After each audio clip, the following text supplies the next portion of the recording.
Halo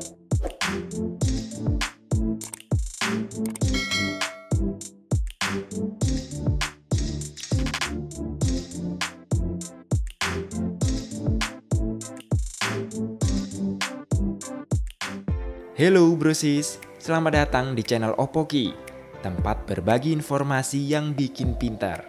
Sesuai janji, kali ini kita akan mengupas kelebihan dan kekurangan sepeda lipat 3 kontroversial Pro Action Parrot. Sekaligus, kita akan bandingin dengan rivalnya yang lebih mahal, 360. Saya akan mulai dengan cerita pengalaman saya setelah memakai sepeda Pro Action ini kurang lebih 1 bulan terakhir. Nanti sambil kita coba sandingkan ya Pro Action Parrot dengan 360. Biar brosis dapat gambaran perbandingan spesifikasinya. Yang pertama, saya mau cerita pengalaman saya saat pertama kali goes dengan sepeda Pro Action ini dengan jarak yang cukup jauh tanpa ada upgrade apapun. Dan ternyata di luar dugaan sepedanya cukup loncar loh dipakai. Kayuannya nggak terlalu berat saat dipakai melibas tanjakan-tanjakan ringan dan juga ngebut di jalur datar. Sebagai perbandingan, saat saya memakai Pacific Veloz dan Norris 1016 inch sama-sama dalam kondisi standar, belum di-upgrade, Pro Action Parrot ini masih lebih loncer. Ukuran saya adalah nggak terlalu menguras tenaga saat dipakai dengan jarak dan medan yang sama. Kenapa saya bandingkan dengan Veloz dan Norris? Ya karena ekspektasi saya sepeda ini nggak akan lebih baik dari Veloz ataupun Norris. Karena harganya yang terbilang miring untuk kelas sepeda 3 lipatan. Mengingatkan lagi saya belinya 4,5 juta untuk tipe 3 speed. Jauh dibandingkan harga sepeda 3 lipatan merek lokal lainnya. Oh ya, disclaimer ya. Di sini saya hanya mereview, bukan jualan sepeda. Jadi saya tidak dibayar sepeser pun oleh siapapun dalam pembuatan video ini. Jadi kalau brosis ada yang penasaran, di mana tempat belinya Pro Action nih? Ya silahkan cek masing-masing di toko terdekat atau e-commerce kepercayaan ya. Boleh juga tulis di kolom komentar, barangkali ada yang mau berbagi informasi tempat beli yang terpercaya. Oke, kita lanjut reviewnya. Selain loncer, Pro Action Parrot ini juga cukup nyaman dipakai. Model sadelnya, handlebar dan hand gripnya, bannya, terasa cukup nyaman untuk ukuran sepeda standar. Kemudian sistem lipatannya, dengan konsep frame inner kabel, ternyata cukup ringkas dan gak ribet dengan kabel yang ketarik-tarik, seperti yang saya bayangkan sebelumnya. Tapi soal lipatan, beberapa pengguna ada yang mengeluhkan rantainya gampang lepas saat dilipat. Kalau saya sejauh ini sih nggak mengalami itu ya. Mungkin sepeda ini emang nggak disetting dengan proper dari pabriknya. Jadi muncul keluhan yang berbeda di beberapa sepeda. Tapi sebagai saran, untuk mengatasi masalah rantai yang gampang lepas, brosis bisa mengganti tensionernya dengan model tensioner yang ada wallnya seperti ini. Ini model tensioner yang dipakai 360. Harganya sekitar 300 ribuan. Nah udah nyinggung-nyinggung 360 nih. Sekalian aja deh kita bandingin Pro Action Parrot dengan 360. Sekaligus kita kupas kekurangan Pro Action Parrot ini. Sebelumnya terima kasih ya buat Sis Oki yang udah minjemin sepeda 360-nya untuk boleh direview. Demi berbagi informasi dengan brosis semua. Jika dibandingkan rasa berkendaranya dengan 360, sebenarnya Pro Action Parrot ini nggak terlalu kedodoran sih menyaingi kenyamanannya. Nah yang paling krusial menjadi kelemahan Pro Action saat dikendarai adalah remnya. Ini rem memang bapuk kayaknya. Gak pakem blas. Wajib segera di-upgrade sih. Kemudian yang kedua shifternya. Ini juga jauh perbedaannya dengan 360. Baik secara look maupun perpindahan giginya. Meskipun gak sampai mengganggu secara fungsi, tapi jika dibandingkan, ini sangat terasa perbedaannya. Sekilas rasa berkendara dan tampilan antara Pro Action Parrot dan 360 nggak jauh berbeda. Tapi saat dilihat lebih detail ke part-part kecil dan build quality-nya, perbedaannya akan terlihat cukup signifikan. Nah sekarang kita coba bandingkan kualitas part dan frame-nya ya. Kita mulai dari part-part kecilnya. Mulai dari rem. Ini emang terlihat jauh perbedaan build quality-nya. Dari kaliper U-brake, sampai brake pad-nya, kabelnya. Kalau disandingkan gini, U-brake Pro Action ini terlihat abal-abal ya. Ya mungkin ini salah satu cara menekan harga. Kemudian shifternya, ini juga terlihat jauh perbedaannya. Sama-sama pakai Stermeister, tapi secara tampilan maupun fungsi shifternya, Pro Action ini kalah telak deh. Dan detail part kecil di bagian depan ini, apa ini namanya? Ini kancing untuk handlebar saat dilipat. Terlihat di 360 lebih detail produksinya. Di sini terlihat ada kawat pengait supaya fungsi kancingnya jauh lebih rapat. Jadi dalam posisi terlipat ini akan lebih proper. Kemudian dari sisi desain dan penempatan sejumlah part, Pro Action ini terlihat kurang presisi, kurang rapi gitu dibandingkan 360. Misalnya pengait as roda depan ini. Saat dilipat, posisinya kurang presisi. Ini harus di-adjust sih, harus diatur lagi supaya pas. Jadi lipatannya bisa lebih rapat. Nih, kalau ini kan terlihat masih ada jarak antara frame dengan dudukannya yang di bawah. Kemudian posisi seat postnya saat dilipat. Ini juga jadi kekurangan Pro Action. Karena seharusnya seat post ini berfungsi sebagai stopper untuk sepeda lipat 3 macam ini.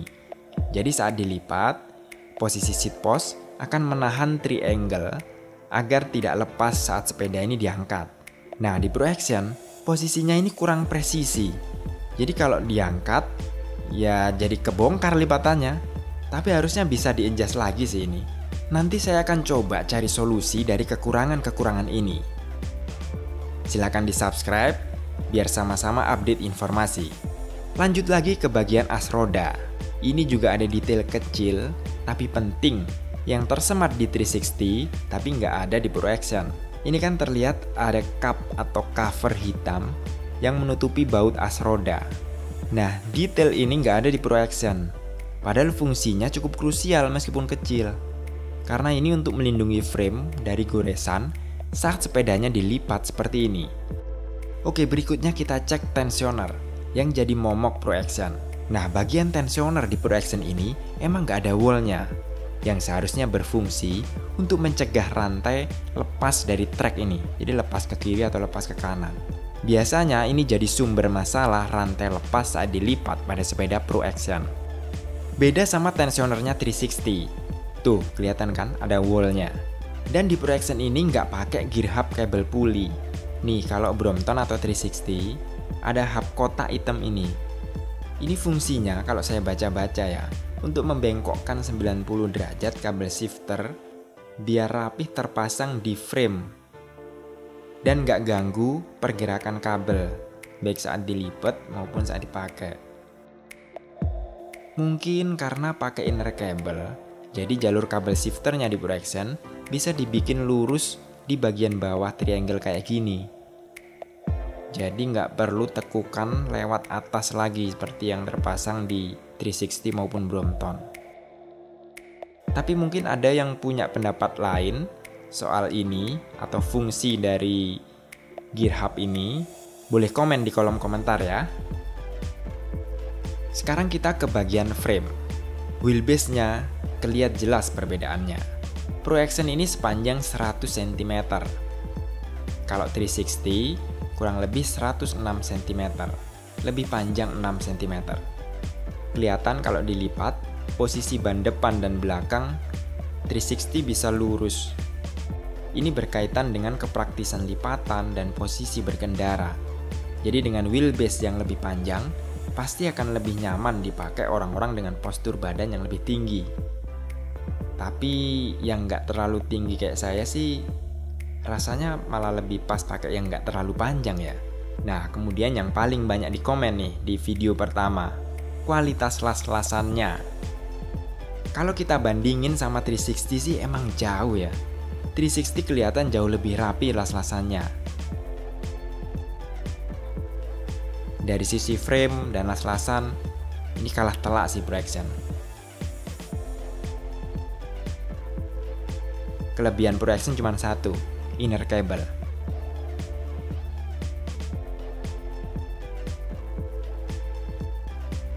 Nah, kalau triangle-nya, ini mirip banget sih ukurannya. Kayaknya bisa diganti pakai triangle 360 ya ini.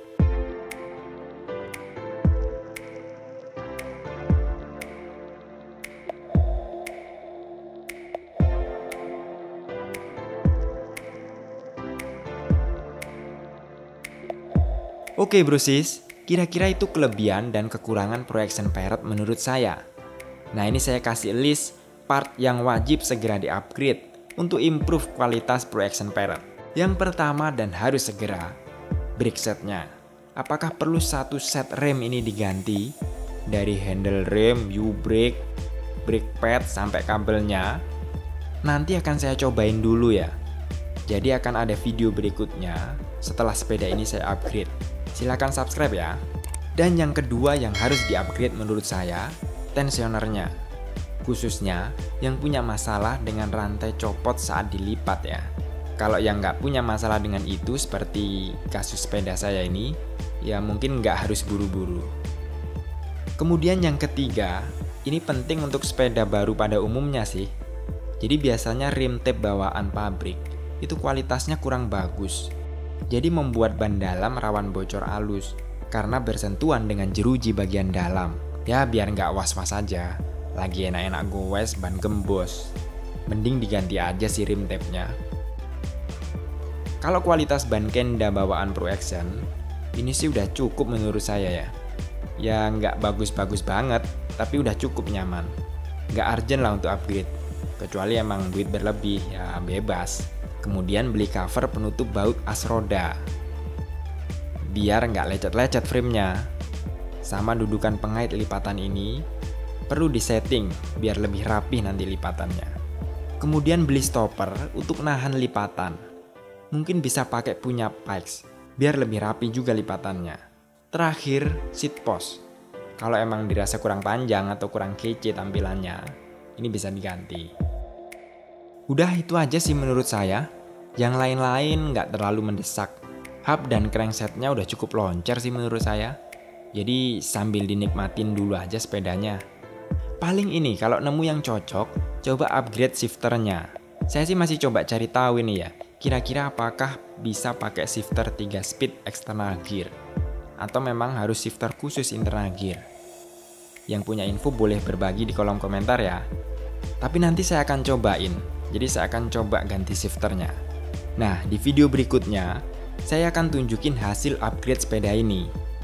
Habis berapa biayanya, dan pakai part apa aja yang cocok. Termasuk saya akan coba cari shifter yang cocok. Silahkan like, subscribe, dan share video ini biar makin tersebar informasinya. Semoga bermanfaat. Sampai jumpa di video review berikutnya, brosis.